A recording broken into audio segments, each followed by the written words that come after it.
नमस्कार साथियों, आप सभी का मेरे YouTube चैनल में स्वागत है। आज से मैं हितोपदेश की श्रृंखला शुरू करने जा रही हूँ। आशा है आपको ये कहानियाँ पसंद आएंगी और आगे की कहानियाँ सुनने के लिए निरंतर मेरे साथ बने रहें। बहुत बहुत धन्यवाद। तो साथियों, आप सभी के सामने प्रस्तुत है हितोपदेश की कहानी। पहली कहानी है मित्रलाभ। पवित्र भागीरथी नदी के किनारे एक समृद्ध और साक्षर नगर पाटलिपुत्र था। किसी समय वहाँ सुदर्शन नाम का राजा राज्य करता था। वह सर्वगुण संपन्न था, साथ ही वह अत्यंत प्रजावत्सल भी था। वह विद्वानों का सम्मान करता और उन्हें दान दक्षिणा देता था। उसके दरबार में विद्वानों का सम्मान था। वे वहाँ आकर शास्त्रार्थ करते थे। एक दिन एक विद्वान ने निम्न श्लोकों को पढ़कर सुनाया। अनेक संशयोच्छेदी परोक्षार्थस्य दर्शकम सर्वस्य लोचन शास्त्रम यस्य नास्यन्ध एव सः यौवनं धन संपत्तिः प्रभुत्वमविवेकिता एकैक एकैक्यमनपरनाय किमु यत्र चतुष्टय। अर्थात शास्त्र मनुष्य के नेत्र हैं। इन नेत्रों की दृष्टि से वह वस्तु का वास्तविक ज्ञान ही नहीं, परोक्ष ज्ञान भी कर लेता है। इसके बिना आँखों वाला आदमी भी अंधा होता है। यौवन, धन, आधिपत्य और अविवेक, इनमें से प्रत्येक मनुष्य को पाप के गड्ढे में गिरा सकता है, यानी पतित बना सकता है। ये चारों जिनके पास हैं, वह कौन से पाप के गड्ढे में गिरेगा, इसका अंदाज़ा लगाना कठिन है। राजा सुदर्शन ने जब ये श्लोक सुने तो वे चिंतित हो गए। वे अपने पुत्रों के बारे में सोचने लगे, क्योंकि वे जानते थे कि उनके पुत्र मगध के राजकुमार इन ज्ञान की बातों से सर्वथा अनजान हैं। वे मूर्ख हैं। वे श्रेष्ठ संगत को छोड़कर कुसंगति के शिकार हैं और ज्ञान की सृष्टि से दूर हैं। राजा सुदर्शन के पास संपदा का अटूट भंडार था। कई पीढ़ियां उससे अपना निर्वाह कर सकती थीं। वे यह भी जानते थे कि धन से कोई भी आदमी बड़ा नहीं होता, बड़ा तो गुण से होता है। गुण मेरे पुत्रों में है नहीं। यह भी सच है कि जहाँ का राजा अज्ञानी हो, उस देश की प्रजा का क्या होगा? कुदशा ही होगी। पुत्र पैदा ही ना हो, पैदा होकर मर जाए या मूर्ख निकले, इन तीनों में पहली दो बातें ही अच्छी हैं। यह कितना व्यवहारिक सच है कि पुत्र का ना होना, होकर मर जाना, इसका शोक संताप थोड़ी देर का होता है, लेकिन मूर्ख संतान सारी उम्र दुख देती है, प्रताड़ित करती है। जो पुत्र सुंदर होकर भी मूर्ख हो, उसका कोख में आना ही बुरा है। पुत्र ऐसा हो जो कुल का गौरव बढ़ाए। जो पुत्र दानी, उदार, संघर्षशील, तपस्वी, धन उपार्जक ना हो, उसका जन्म निष्फल है। वे प्राणी अत्यंत सुखी हैं जिनके यहाँ 6 बातें हों: सदैव धन की वर्षा, निरोगिता, प्रेम अमृत वर्षा करने वाली पत्नी, मधुर भाषिणी जीवन संगिनी, आज्ञाकारी पुत्र, अर्थ धर्म काम मोक्ष दिलाने वाली विद्या। इसके अलावा ऋण लेकर परिवार को संकटग्रस्त करने वाला पिता, व्यभिचारिणी माँ, अपने यौवन श्रृंगार में डूबी रहने वाली पत्नी भी शत्रु समान होती है। लंबे चिंतन और सोच के बाद राजा सुदर्शन ने विद्वानों की सभा बुलाई। उसने कहा, सम्माननीय पंडितों, आप में कोई ऐसा पंडित है जो शास्त्रों और धर्म से विमुख मेरे पुत्रों को नीति निपुण बनाकर ज्ञानी बना दे, उनको नवजीवन दे सके। कंचन के सन्निकट रहने से कांच भी मरकत मणि की आभा दे देता है। काले के संग गोरा बैठे तो रंग को नहीं बदल सकता, पर अक्ल जरूर बदल सकती है। उसी तरह पंडितों की संगत से अज्ञानी भी ज्ञानी हो सकता है। तब श्री विष्णु शर्मा नामक पंडित ने विश्वासपूर्वक कहा, राजन, मैं आपके पुत्रों को नीति शास्त्र में निपुण कर ज्ञानी बनाऊंगा। मैं 6 माह का समय लेता हूँ। इन माहों में मैं उन्हें अज्ञान के अंधेरे से बाहर निकाल दूंगा। राजा ने सम्मानपूर्वक कहा, आपके प्रताप से मेरे पुत्र भी उज्जवल और ज्ञानी हो जाएंगे। विष्णु शर्मा ने कहा, चाहे मनुष्य साधनहीन धनहीन हो, पर उसमें बुद्धि का आलोक हो तो वह अपना कार्य पलों में पूरा कर लेता है। वह कैसे? सुनिए। कौआ और कबूतर की कहानी। गोदावरी नदी के किनारे पर पीपल का एक बहुत बड़ा पेड़ था। उस पर कई तरह के पक्षी रहते थे। राजा रात आराम से व्यतीत करते थे। सूर्य की किरणों के साथ वे पक्षी अपनी पेट की आग बुझाने के लिए यत्र तत्र उड़ जाते थे। एक दिन उस पेड़ पर सुबह सुबह लघु पतनक नामक कौआ आ बैठा। उसकी आदत के अनुसार वह इधर उधर ताक झाँक कर रहा था कि उसकी निगाह एक शिकारी पर पड़ी, जिसके कंधे पर बड़ा जाल था। उसने घृणा से कहा, यह यमराज सूर्य उगने के साथ कहाँ से आ टपका? यह जरूर कोई अनीति करेगा और अपना जाल फैलाकर पक्षियों को फंसाएगा। बेचारे निरीह निर्दोष पक्षी, यह तो पक्षियों के लिए पूरा यमराज है। कुछ पक्षियों को मारेगा, कुछ को बाजार में बेच आएगा।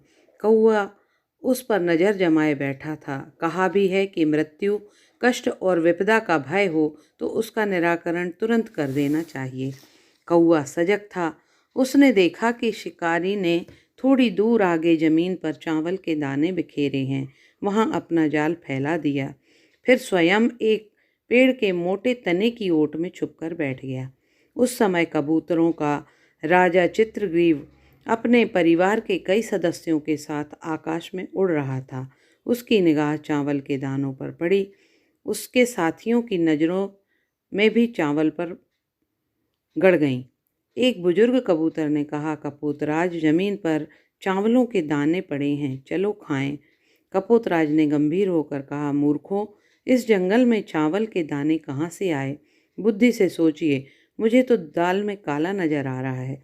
कहीं चावलों के प्रलोभन में हम किसी भयंकर संकट में न पड़ जाएं।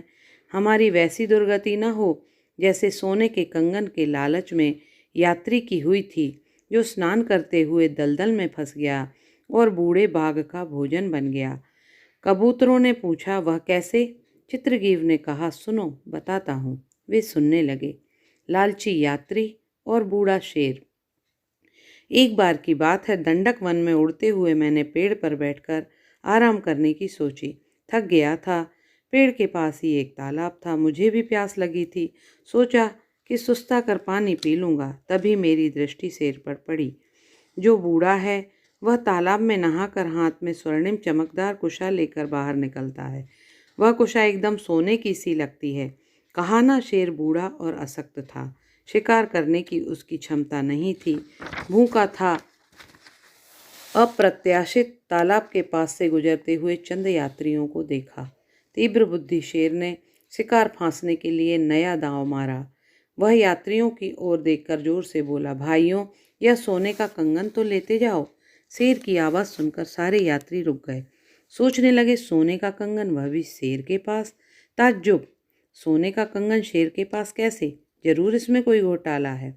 शास्त्र कहते हैं, कपटी और हत्यारे व्यक्तियों के हाथों लाभ की संभावना भी खतरनाक होती है। अमृत तो अमृत होता है, पर जब वह विष में मिल जाता है तो विष हो जाता है।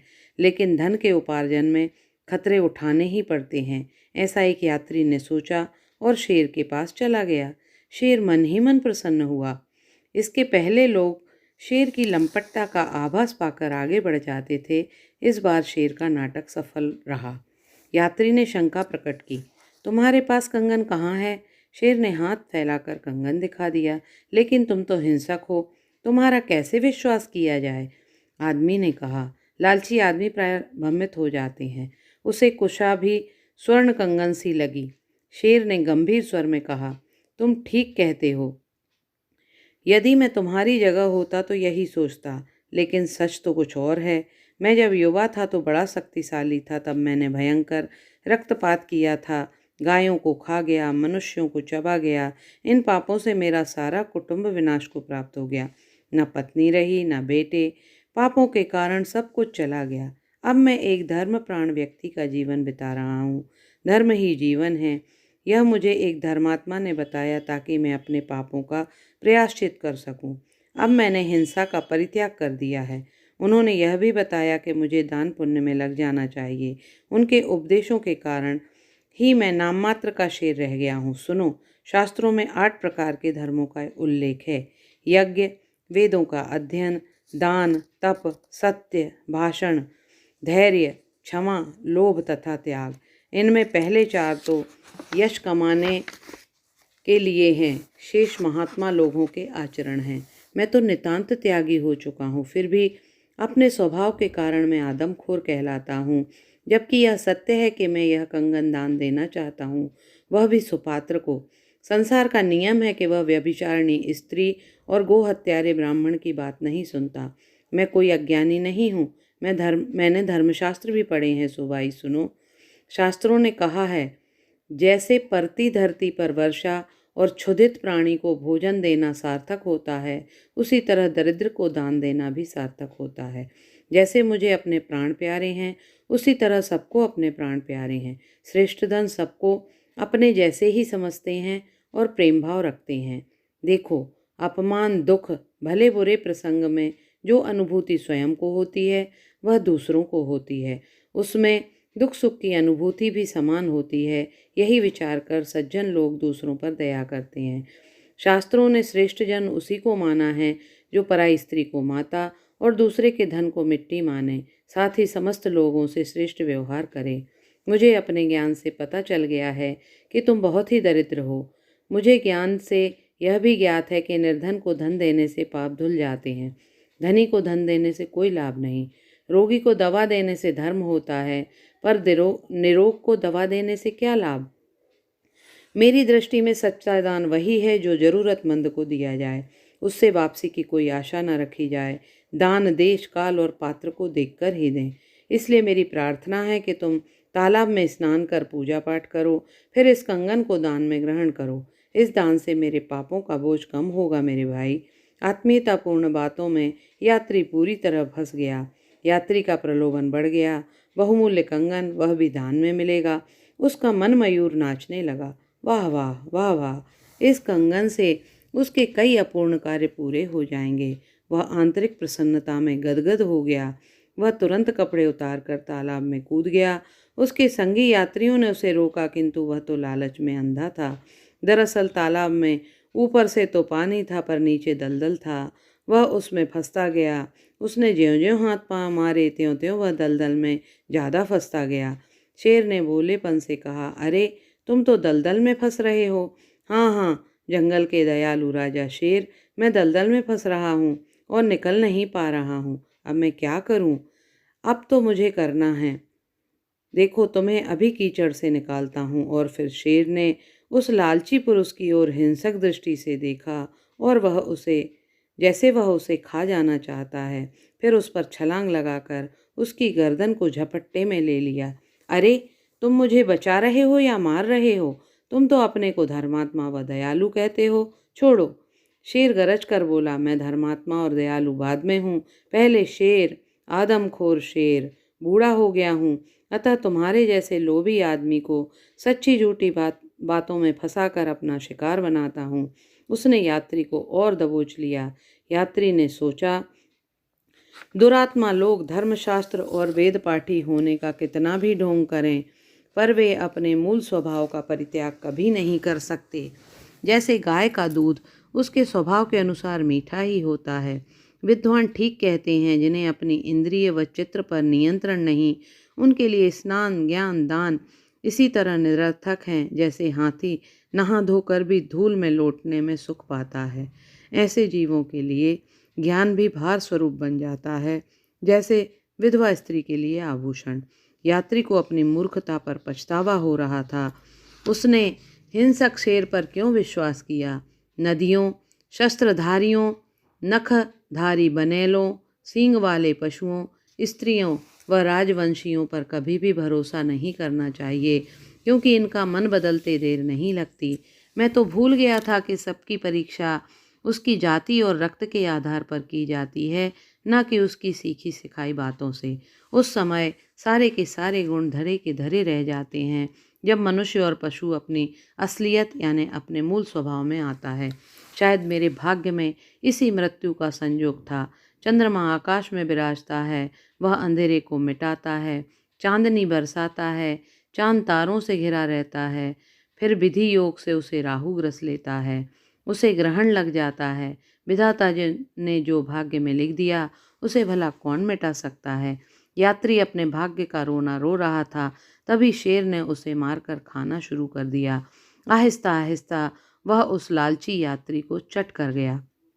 कबूतरों के राजा चित्रग्रीव ने कहा, इन्हीं स्थितियों को देखकर मैं कहता हूँ, बिना सोचे विचारे कोई काम नहीं करना चाहिए, क्योंकि जो अन्न अच्छी तरह पक जाता है उसमें विकार पैदा नहीं होता।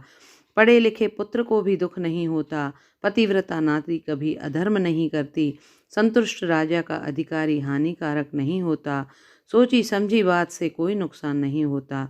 ऐसे उपदेशात्मक बातें सुनकर एक कबूतर ने मुंह बिगाड़ते हुए कहा, आप ये कैसे उपदेश दे रहे हैं? बूढ़ों जैसी बातें करने पर या सोचने पर मुसीबत से त्राण नहीं पा सकते। हर बात में यदि नकारात्मक सोचा जाएगा तो खाने के लाले पड़ जाएंगे। संसार में पेट भरने के लिए पग पग पर खतरे उठाने पड़ते हैं। यदि आशंकाओं से विचलित होकर बैठ जाएं तो जीना कठिन हो जाएगा। कहा भी तो है, ईर्ष्यालु, घृणा करने वाले, क्रोधी, असंतुष्ट, संकालु और परजीवी, ये 6 के 6 दुख देने वाले हैं। तब कबूतरों के राजा की बात को तर्कनार करके सब उन अनाज के दानों पर टूट पड़े और जाल में फंस गए।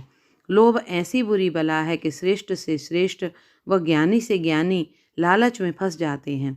शास्त्रों ने कहा है कि काम, क्रोध, मोह नाश की जड़ हैं। लालच को कोई रोके तो क्रोध बढ़ जाता है। लालच में आकर स्त्रियां फंस जाती हैं। स्त्रियों के कारण ही काम भावना जन्म लेती है। लालच से भली भांति के मोह उत्पन्न हो जाते हैं और लालच में मनुष्य सर्वनाश को प्राप्त होता है। तात्पर्य यह है कि सब पापों की जड़ लालच है। सोचो, कभी सोने का हिरण भी पैदा हुआ।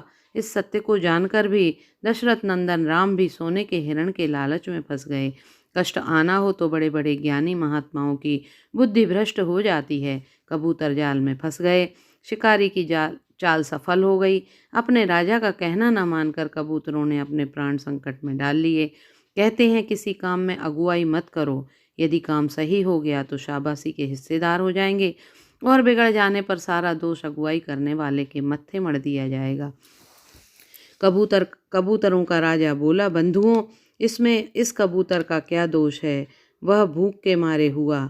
दुख के समय मित्र भी शत्रु हो जाता है। गाय का दूध निकालते समय कभी कभी गाय की टांगें भी खंभे का काम करती हैं। यह भी कितना सही है कि मित्र वही जो संकट में काम आए। संकट में परस्पर कोसना, टोकना, बुरा भला कहना ठीक नहीं।